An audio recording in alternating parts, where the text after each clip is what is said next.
The views and opinions expressed do not necessarily represent those of Access Fort Wayne, the Allen County Public Library, or any other supporting group.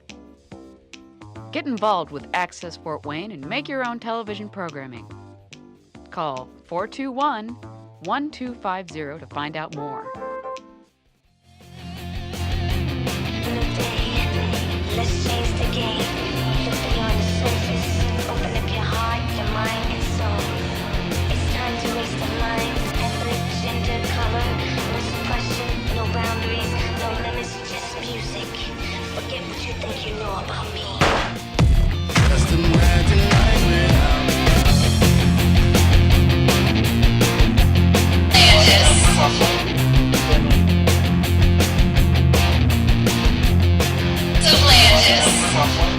A dose of Landis. Like I said, this is going to be a totally different atmosphere of what's going on.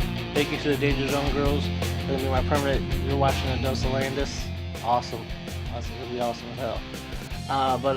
Anyways, tonight I will be interviewing the Mitchell family with a reality show. And not only just that, but also he's also been in the movie Zombies vs. Professional Wrestlers. So I'm going to show you a little bit trailer of that movie. And I'm going to also show you a little tidbit of his wrestling career. But by the way, thank you, Danger Zone girls. You guys are officially part of the Just Landis opening now. So thank you very much.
Landis, with the Mitchell family. How's everything going out there today?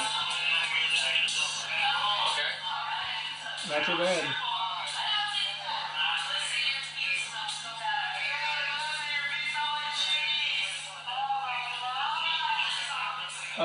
So, not too bad. I want to talk about your career.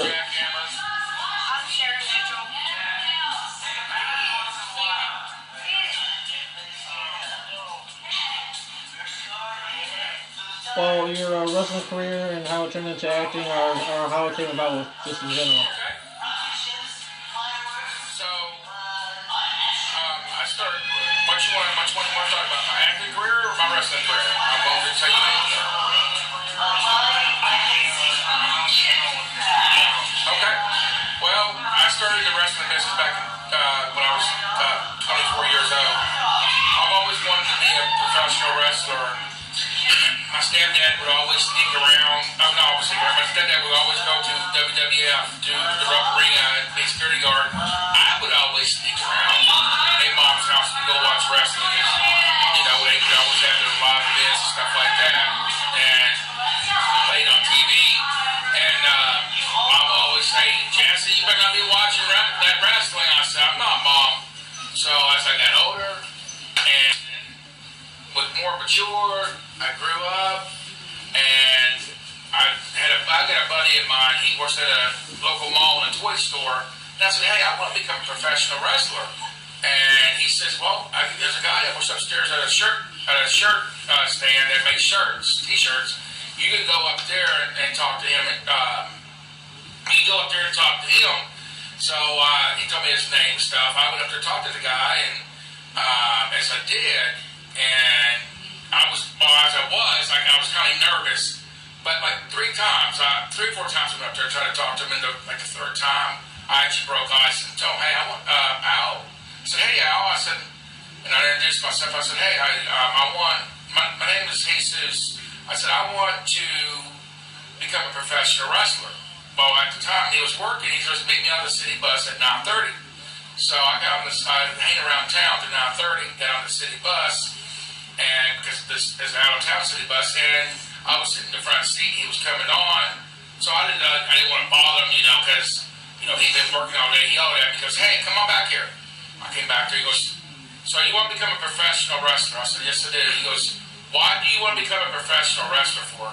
I said, "It's my dream. It's been my dream for years since I was little." And so, he goes, "Well, meet me at Marmette this coming Saturday, Marmette, West Virginia, at the community center." And I said, "Okay, I will." And so I showed up, and I said, "Okay, I'm here." And he said, "There's the promoter. His name is John Cooper. He runs a company called WOW." So I went down and talked to John, and he says, I talked to Al told me to come here, and I want to become a professional wrestler. He goes, "Well, we can work it out. We can train you, take care of you, and teach you what you need to know." He goes, "I need you to help set the ring up." So I went to help unload the truck and help set the ring up. We all done that in the wrestling business starting out. And so that night at the show, John says, "I'm going to be a security guard." So I said, "Okay, it's fine." So I sat there right in the corner, right there next to the ring. There was Mark Manson and Mark Manson and oh my God, and this other fella, he'll come to me, John Morgan. Mark Manson and John Morgan was doing a hardcore match. So it started out, out in the ring, out the ring. And so Mark Manson came up to me and goes, "I want you to get that crap underneath that ring, throw it up in the ring right now." And I said, "Excuse me?" He goes, "You heard what I said. I want you to get that crap underneath that ring and throw it up into the ring right now." I folded my chair up. I said, "Who do you think you're talking to?" And he goes, "You heard what I said." So I had my chair folded up. I went to swing at him. He ducked. I hit John Morgan and got John Morgan out. And Mark Manson got the pin, and he won the match. Come to find out, that was kind of the initiation, And then, so I started training a little bit in WOW and Thunder Mountain Wrestling. My buddy my trainer, he actually was working for WOW, and they also ran another company called Thunder Mountain Wrestling. So he asked me to come over to Thunder Mountain Wrestling, and they'll train me for nothing and have me referee at the same time, and I'll pay my dues for training. So I'm like, okay, that's cool. So I started refereeing, and before the show starts, I was doing my training. At the show, I was doing my refereeing, you know, and then my first match was a battle royal, and I was like the 20th person thrown out of the ring. My very first match was a battle royal. I was like the 20th person thrown out of the ring. So I grew with it. I went on with it, and I hit up this group, heard about me, and they came to a show at a skating rink in Kimball Street. They're called the 108 Dragons, and they heard about me, and they wanted to talk to me, and then after a while we started talking. They got me into other shows. Oh wow! Then they done a documentary on me based on my wrestling career. So I have traveled all the way to Paducah, Kentucky, the Carolinas. 2013 was my last match. 2013 was my last match. And so in 2013, that's when I got into Pro Wrestlers vs. Zombies. How I got into the movie business. I was working before I got in the movie business. I was actually working for a company. We was actually doing tours. It was called $5 Wrestling. And then, like I said, I had my last match in the Carolinas, and then I was at they call it the Pavilion over at the big park in Parkersburg, West Virginia. Well, we took my family over to the playground, and I saw this sign up about a wrestling company, and I thought it was a wrestling show. I was sitting there looking at it. My wife saw what I was looking at. She's like, I don't think so.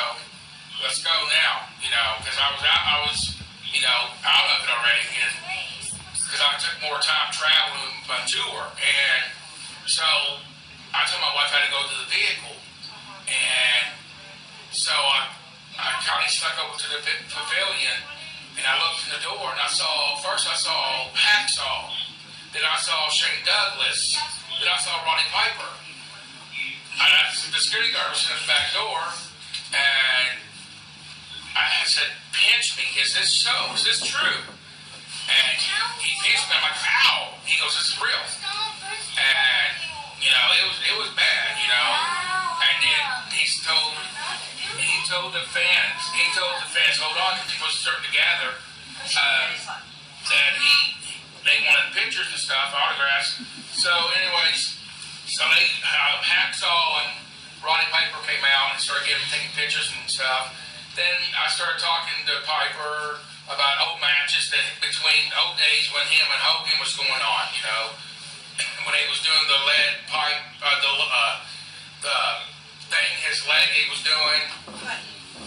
And so, you know, I was talking about the old days and Hogan's old TV show they used to do, you know, and then, you know, it was the old days we was talking about, and so Piper said, are you working? I said, no, sir, I'm not. He goes, how would you like to be in a movie? I said, I'll be honored to. I'll be honored to be in the movie with you. And he goes, well, stay here, and I'll be right back. Yeah, he goes, I'll get you some information. So he goes into the pavilion. And he goes talk to the producer and the director, gets the information, and he comes back out. He goes, I need you to be here at this address on January the 18th, 2013. And I was. And it was very, very cold in this hotel, but it was very nice. So with you being in a wrestling business, it's like, oh wow, you know, my dream is come true with you guys, even though it's in a movie. And not just ECW stars, but also like legends from the WWF. You know, it was awesome. And so you being in a wrestling business is like, oh wow, you know, my dream is come true working with you guys, you know. Yeah, I mean, I've always dreamed of, like, you know, I've worked with Eugene in a high pay-per-view. I never worked him in the ring, but I worked with him at the show. He worked Freight Train at the show. I don't know if you ever heard of Freight Train or not, but he worked with him. Now, I mean, like literally, it was, I watched these people on TV when my dad went to be the security guard at the Rupp Arena, you know what I mean? And it was very awesome. And to have the man himself, the Piper himself, saying, hey, how would you like to be in the movie? I was honored. And, I met Cody Knox. Cody Knox was the director. And Cameron was, she was the producer, and I met a lot of good people. I made a lot of good friends, made a lot of friends from the movie set. I talked to Hacksaw every once in a while on Facebook. We've kept in touch, and I've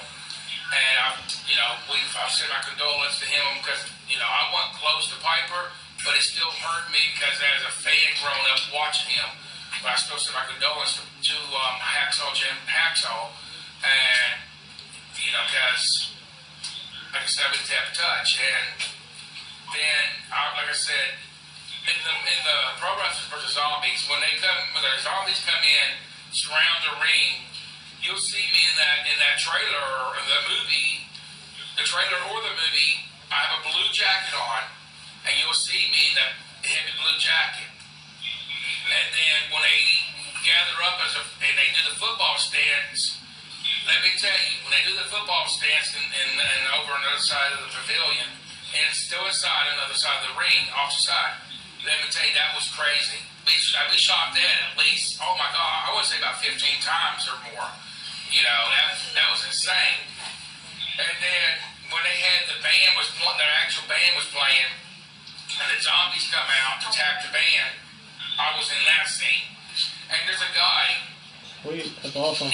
Now, question: how did you translate into what made you decide to do a reality show with your family?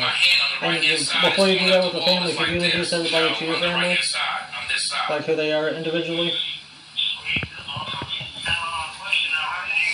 Oh yeah, that's fine.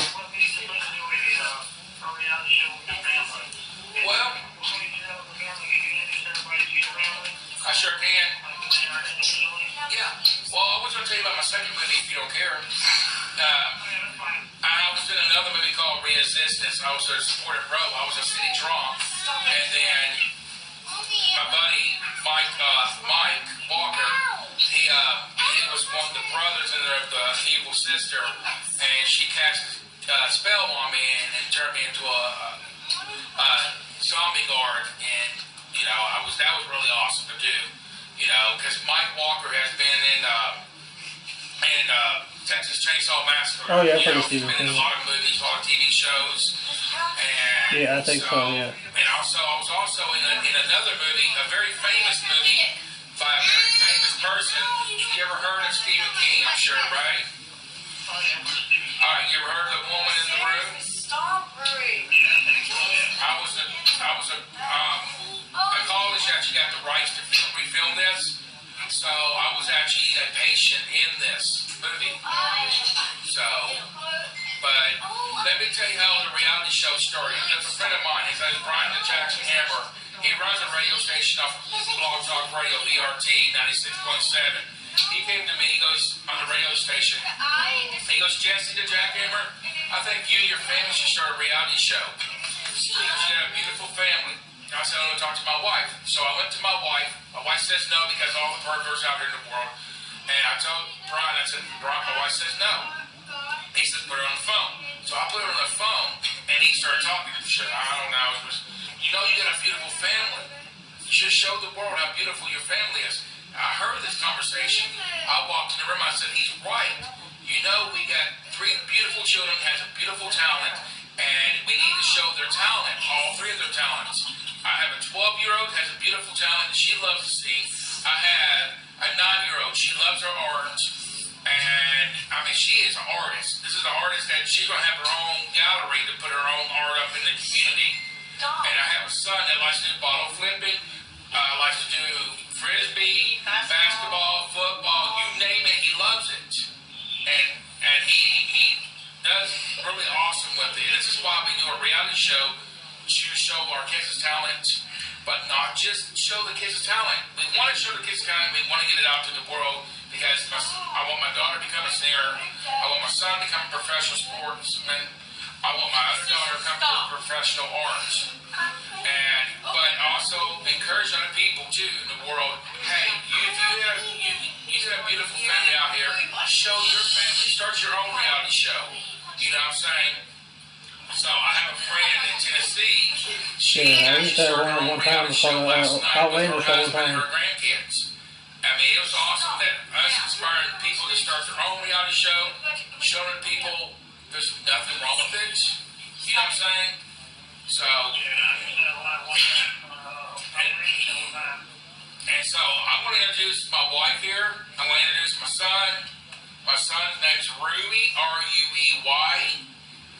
My wife Sharon, S-H-A-R-O-N. And my 12-year-old daughter, Shannon, S-H-A-N-N-O-N. And Jessica, J-E-S-S-I-C-A. But Jessica will not be speaking because she is ill tonight. She's had the virus. So, what's your thoughts about the reality show when they gave you the proposal about it? What's your thoughts about it?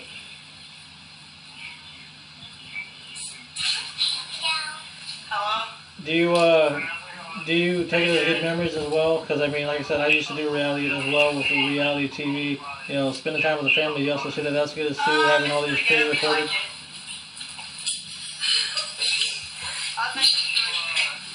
Yeah, I noticed you're real short and sweet and blunt to the point in the reality show. You're very blunt to when it comes down to the reality show. You're very down the point, and you put Jesse, you put him in his place.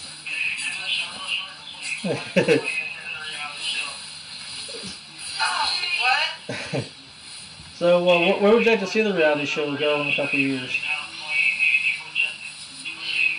Where would you like to see the reality show go in a couple of years?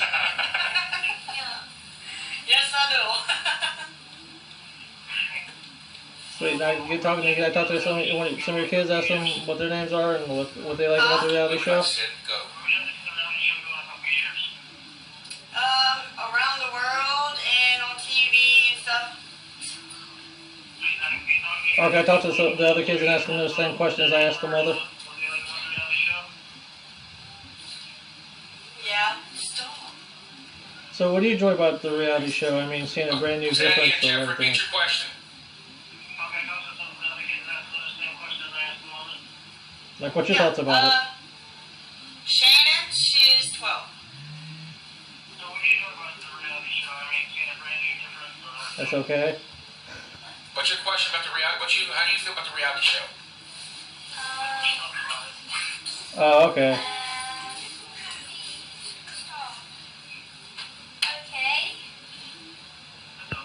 All right. What about your son? Oh. She's the one that loves to sing, Jeff. She loves to sing. Okay. Can you sing us a little note, or is it off guard? Singing a lot, don't you? Sing and dance. Do you want to sing real quick note for us on TV? Okay, Rudy. She's gonna talk to you, Rudy. You're on TV. Talk to him. What? Do you want to sing real quick note for us on TV? That's okay. We'll get you on TV sometime singing. I'm sure we will. I'll be working with the family on a lot of things, so it'd be cool. Can I talk to your brother? Like, thank you for coming. I didn't know that, so I'll see you again. Hey, how's it going? Now, how old are you again? You're 7. Now, how does it feel being 7 years old, being on the reality show? Okay, this is Rudy. Say hi. Hi. Good. That's awesome. I've seen some of the stuff that you've done. Can I talk to your other sister then? Oh, okay. I'll just have your dad talk for her. So what do you think she enjoys about the reality show?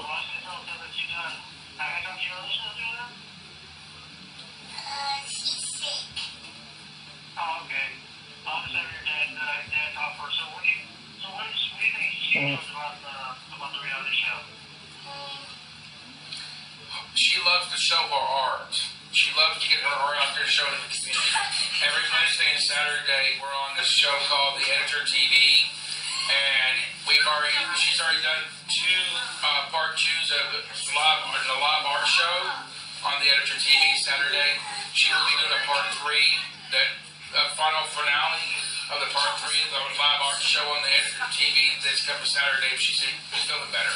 If not, we'll have to hold off to the following Saturday. That's also having, you're gonna have different kinds of talent in the household. That's pretty cool, especially doing a reality show. Now, say for instance, my audience out there that's new to your stuff, how do I catch your show? And different items.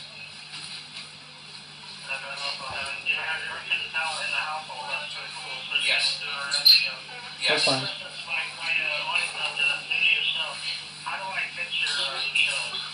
Well, first I want to say, before you ask that question, I want to say, I'm going to make an announcement here on your show.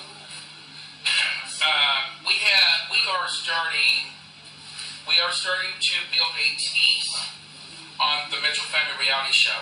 We are starting to build a team. And we have 3 wonderful people that is on our team, and we will continue to build this team as we build trust with people that we can trust around our children and around, in the family-wise. We want to build this reality show like a corporation. And Jeff, you're one of the team members as part of the family. And Edward Cook and Dave Smith is part of this family. So as we go and as we grow, we are going to build this like a corporation. But we really appreciate our team members. Like I said, Jeff, Landis, Eddie Cook, and Dave Smith. Yeah, So now I was saying positions what Eddie Cook does. Eddie Cook runs the fan page. And Jeff Landis, you're our editor guy, is that correct? Yeah. And Dave Smith is the same thing, he's our editor guy. So, but yes, I appreciate our team. Now, how you can find us, ladies and gentlemen, you can find us on YouTube. We have 23 subscribers.